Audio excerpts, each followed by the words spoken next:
Hello everyone, welcome to episode 3 of my new prep series, Road to Stage. Don't mind this dog, she is just an attention whore trying to get into the video. Anyway, episode 3, I'm going to cover some of the basics of my very first week of my very first contest prep. If you are new here, my name is Lisa Worth. I am a full-time healthcare worker. I am a full-time mom of 2, married, cat, dog, side hustle, nutrition coaching, and personal training. I'm a busy girl. I do all the things, but I'm going to do a contest prep on top of it because why not? Anyway, so I'm going to take you through my very first check-in, my very first day of my macros, which I'm gonna have to do some voiceovers because I didn't actually talk during my capture of the information. I will do that. I'm gonna go over my InBody body scan that I did and compare it to my home scale. And yeah, then give you a summary of how my week goes.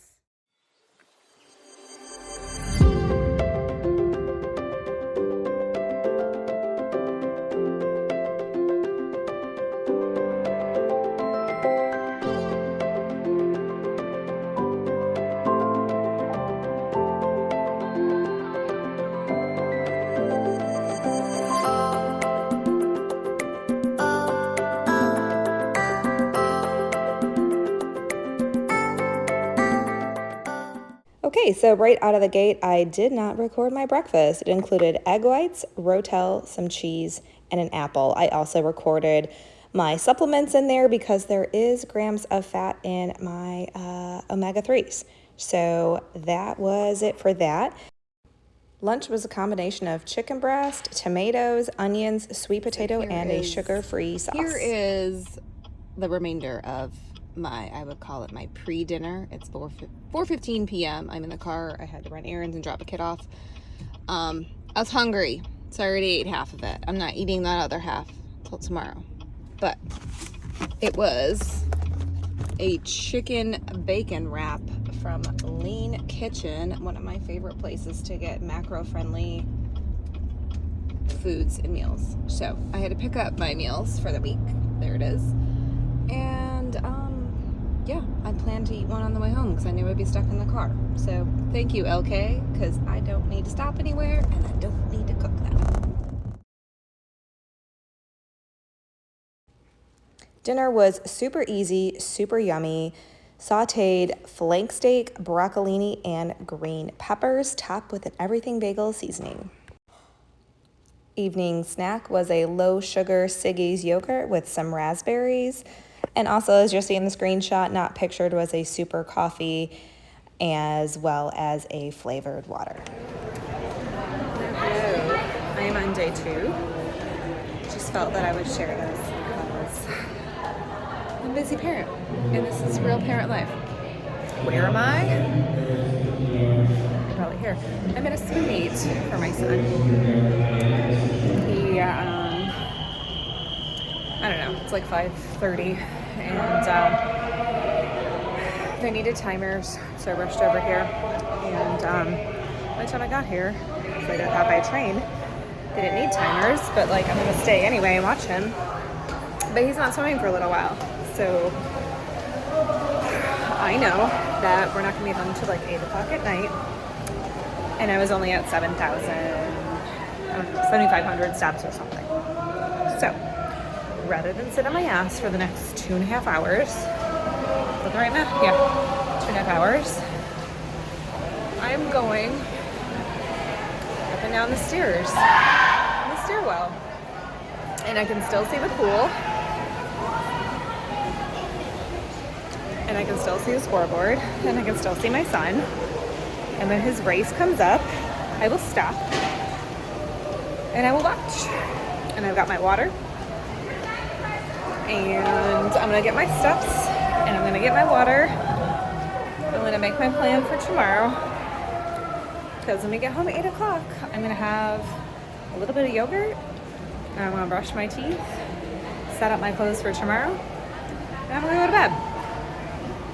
So busy people, busy parents. You're attending your child's stuff doesn't mean you have to sit on your ass. You can get up and you can move around. You can pace the sidelines. You can go up and down stairs. You can walk around the field. When your kid is doing their thing, you can stop and watch. But let's be real. There's lots of times when your kid isn't doing their thing and you can fucking move. Get your steps in, bitches. No excuses. Guys, it is day 3. It is Wednesday. It is my rest day. Yeah, I am still here at the gym. I'm not working out. I'm following my plan. But I did an InBody scan. I meant to record it, but oops. Anyway, I'm kind of in a hurry. I'm trying to do it before work, and I wanted to do it before I ate. So, your girl's fucking hungry, so I want to eat my breakfast. Anyway, so, if you followed my previous ones, you know that, I have one of those Tanita home scales that, gives you, obviously your weight, but, your body fat measurement, your water measurements, bone mass, all that fun stuff. Lean mass, and I use that every day. Obviously, it's my home one, Bluetooth to my phone. It's pretty cool. Check it out. But with me starting prep, I wanted to, honestly, I've never had an InBody scan, so I kind of just wanted to try it, quite honest.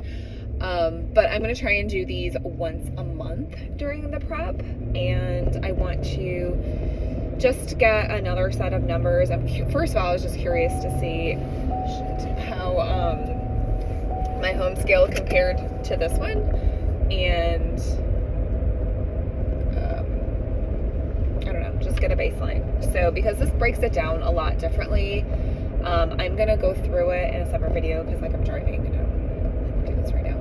But I will put all of it in another clip here. But basically, it breaks it down into similar categories, but then it says how much is in each of your arms, your torso, your legs, and stuff like that. So you have a comparison. So if your scale goes up, you can see if it went up because you improved muscle mass, and you can see where you improved muscle mass. If it goes down, you can see if you lost fat or if you lost muscle, or both, because we don't want to be losing muscle, guys.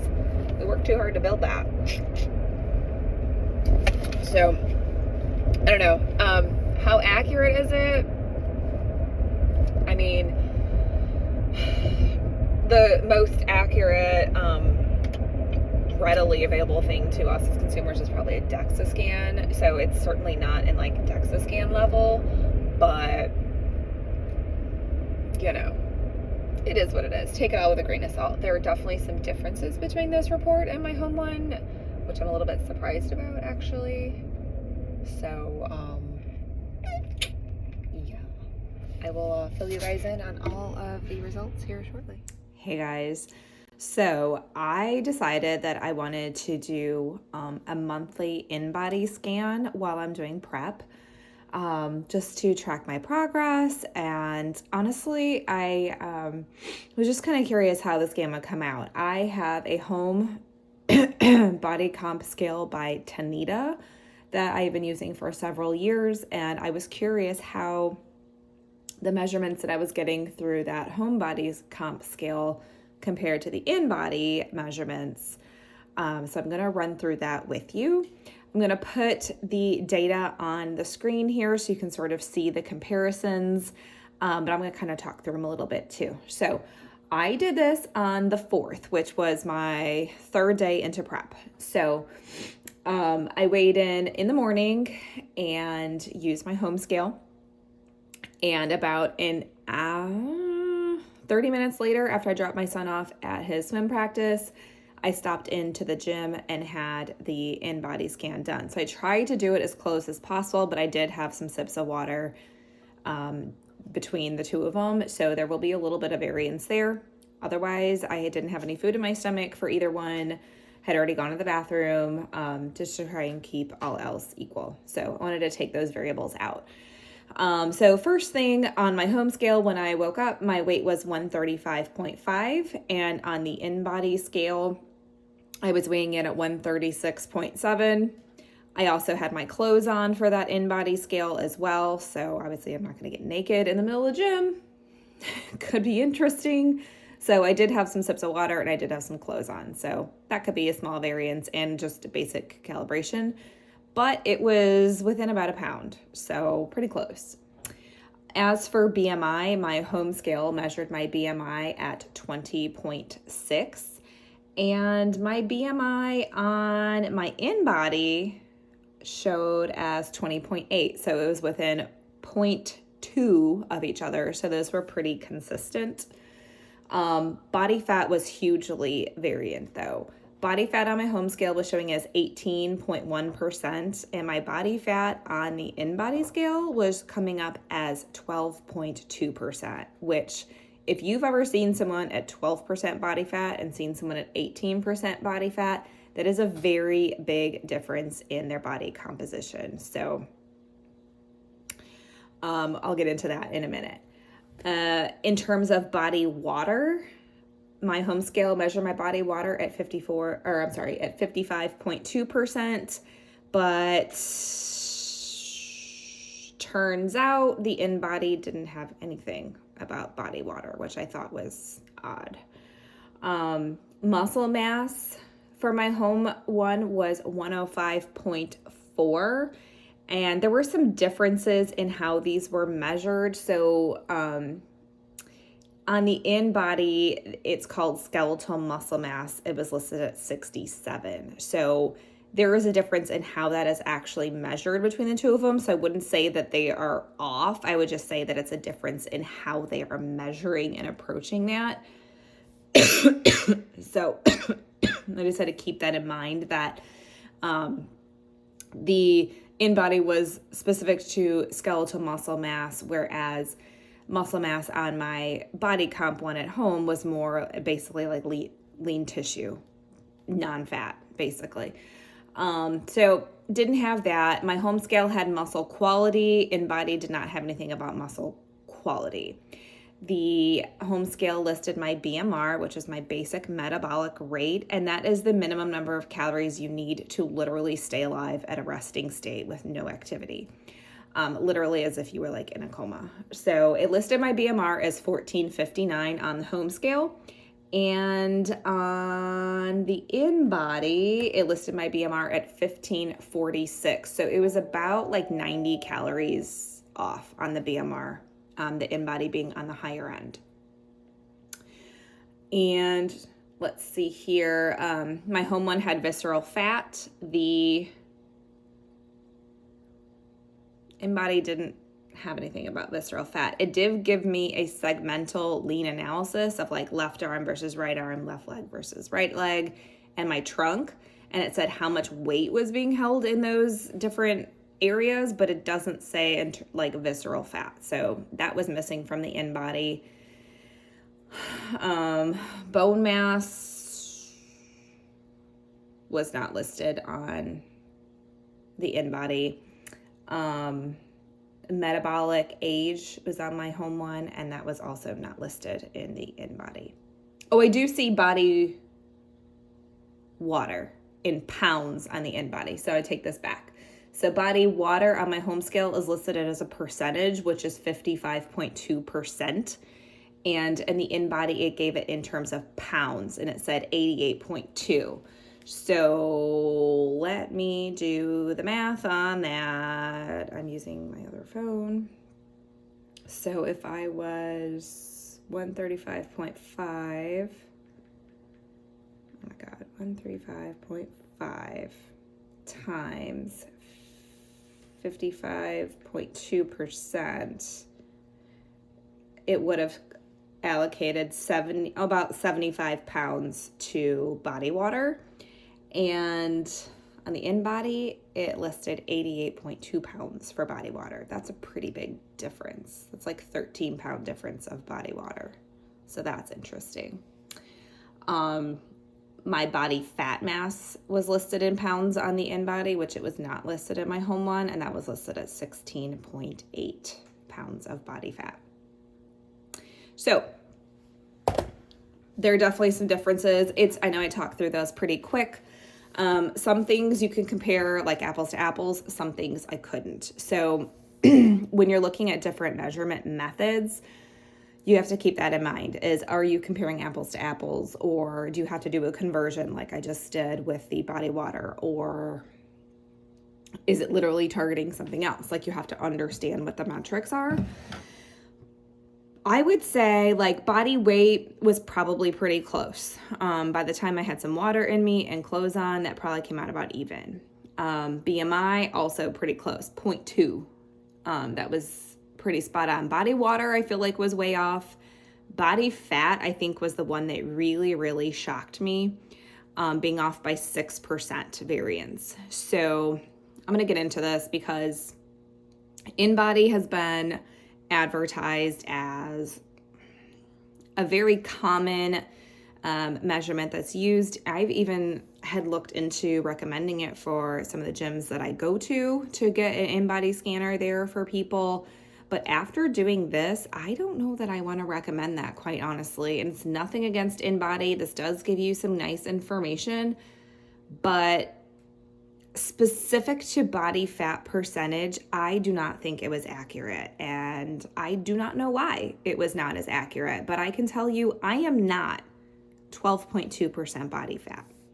That would be nice. I would love to be able to walk around with that being a reality. But the reality is I probably am closer to that 18.1% body fat from my home composition scale. Reason being, women, okay? Women, when they get down to very, very low body fat, it's an unhealthy amount of body fat. And I am not anywhere near that range. 12% is near stage lean, where we're trying to get by the end of my prep. According to the InBody, I would be starting my prep right now at 12%. And I have seen what people look like at 12%. I've seen what people look like at 18, 20, 30%. I am not 12%. Like, no way in hell I'm not. Sorry, not sorry. So I know that there are a lot of people out there that will go and get these scans, and especially, it's January. It's really, really popular. They're like, I'm going to get my InBody scan and I want to see where I'm at so I can see my progress. Absolutely. You definitely want to have some measurable things to track your progress. My concern is that if you do not have a home scale like mine that I am very used to using, I've been using this one for years, and I know my data relative to where I've been throughout these past years.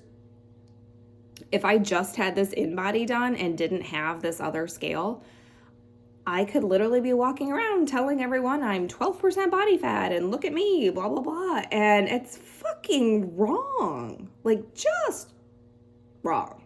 Just wrong. So, moral of the story is, you can't just blindly follow numbers. And that's number one. Number two, you have to understand the measurement behind the numbers. And what the fuck is number three? Don't ever get stuck on one number also, because if I was only worried about body fat, the last time I looked at my body fat being 18% and then being at 12 on this InBody, I'd be like, oh my God, I lost 6% body fat, blah, blah, blah. No, I didn't. I did not lose 6% body fat in 35 fucking minutes. Like, literally no. So anyway, you have to take everything with a grain of salt. You have to be able to understand it. The biggest thing, and I'm still going to keep doing these InBodies, even though I think the body fat is bullshit, because it's the ability to compare. So it doesn't even matter. Like, okay, so it said I had 12% body fat, which I know is not correct. But let's say when I do this next month, it says 11. And the month after that, it says 10. Then I know I'm making progress relative to where I started. And that's more important than what that actual number is, because that number is clearly not accurate. But it's the same thing as if I went by my home scale and this month it said 18%, and next month it says 17, and next month it says 16. I would still be dropping by 1% body fat. It doesn't matter what percent number it is. I'm just seeing progress relative to my data point. So if you're going to do this, the big thing is to have consistency among the things that you're using for measurement. Try to not bounce between scales and between scans and things like that, because if there are this many variances in like a 35-minute window, imagine what the variances could be over the course of several weeks. So, and they're just a snapshot in time on that particular day. If you've ever weighed yourself for multiple days in a row, you know that your weight fluctuates up and down. But what the important thing is to look for trending. Is it trending up? Is it trending down? So one data point in time is not really the most useful thing, but looking at multiple data points over a longer period of time is far more useful data in figuring out the success and effectiveness of whatever program you're following. So I hope that makes sense. Like I said, I will keep doing these each month just for comparison. But quite honestly, I'm a little disappointed in the InBody. I really am. Let me know in the comments if you have ever done an InBody scan and had the same experience, or maybe your experience was the opposite. Like, I don't know. Maybe it needs to be calibrated. I have no clue, but curious to hear what other people's experiences are with the InBody scan versus home or anything like that. But biggest thing is all of this is just sort of guesstimations, and the closest that any of us are ever going to get to really knowing is that we can readily figure out would be a DEXA scan, and I'm not about to spend money for that just to have a number. Sorry for that. So that's my conclusion of that. Hope that was useful to you. Just remember, the scale is only one data point. You have to have lots of data points to measure progress, because not every data point will move when you want it to. But when you look at them collectively, you can usually see progress and trends over time. All right, that's all I got for that. Thanks.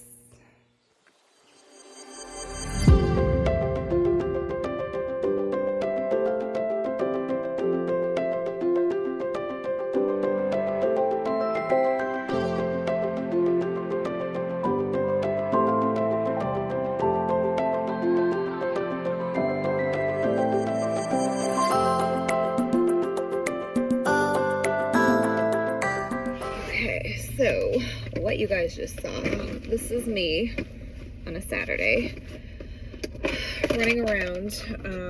I had a facial, which is why I look like death right now, but skin's gonna look good shortly. Whoops, sorry. Then I need to take one of my headphones to U-Break I Fix, because I don't know, the left one just stopped working right. It's weird. So hopefully they can fix that. I have a nail in my tire, so I need to get that fixed. Yes, I brought this with me. So rather than go without my food for several unknown hours, I brought it with me, but your girl's not excited about the idea of eating her food cold. So what did I do? Brought my food in my cooler. I brought utensils in my little travel utensil. Brought my seasoning. And I found a gas station and used their microwave to heat it up. So I'm gonna sit here and eat my food right quick, and then go and take care of my business. And didn't have to stop anywhere, didn't have to make any bad choices or difficult choices. And this is good.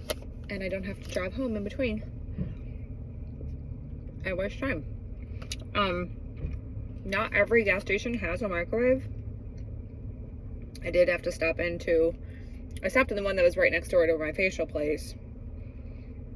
And looked like they would have it. They had a whole setup of all kinds of stuff, no microwave. So I stopped in this one on the corner here, and it's like an itty bitty convenience area. They had a microwave, so I just walked in. Hey, you got a microwave? And he points to it. I'm like, cool. They don't care. They don't care. People forget that, like,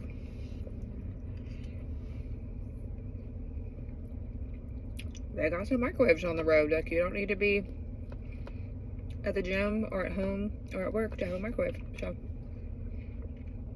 pro tip, y'all. If you want to succeed You just have to figure out a way. That's all I'm saying. All right, I'm gonna stop preaching. I'm gonna eat my food. Check in with you soon. Well, that is a wrap on week 1 of prep. It is 6:30 p.m. on a Sunday evening, and I am in my pajamas, sitting in bed. Already met my steps for the day. I've got one more thing to eat. I think overall the week went really well. It didn't feel different, I guess. I mean, my calories were a little bit lower, but everything else, and I had a new workout plan in terms of my programming exercises, but it was still get up, go to the gym, get up, go to CrossFit, eat your food, get your steps, drink some water, repeat. So week 1 is done. Probably the easiest week if I were to guess. I have my check-in tomorrow, and we'll see what coach says about week 1.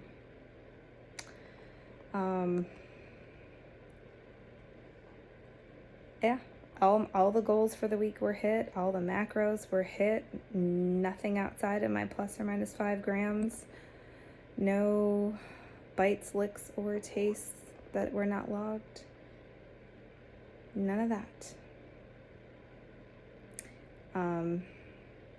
Right now, I am feeling kind of crummy, to be honest. My body feels a little bit achy, and I'm really tired. But I don't know if I'm coming down with something because it's January and everybody's grossly sick everywhere. Or if I'm still thyroidy because my medication is on back order, and the new medicine they're putting me on is on back order. So hopefully I get that sometime this week.